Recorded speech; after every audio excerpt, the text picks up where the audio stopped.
Okay, so I wanted to show you how to respond to your independent reading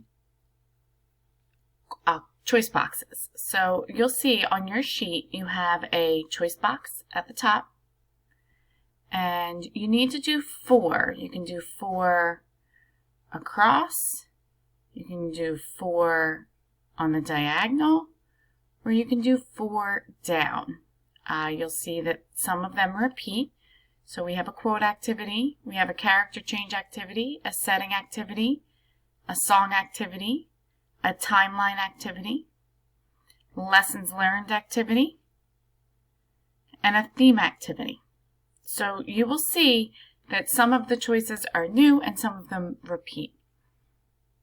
My advice is to read over all the choices before you decide which one you want to choose. Happy choosing!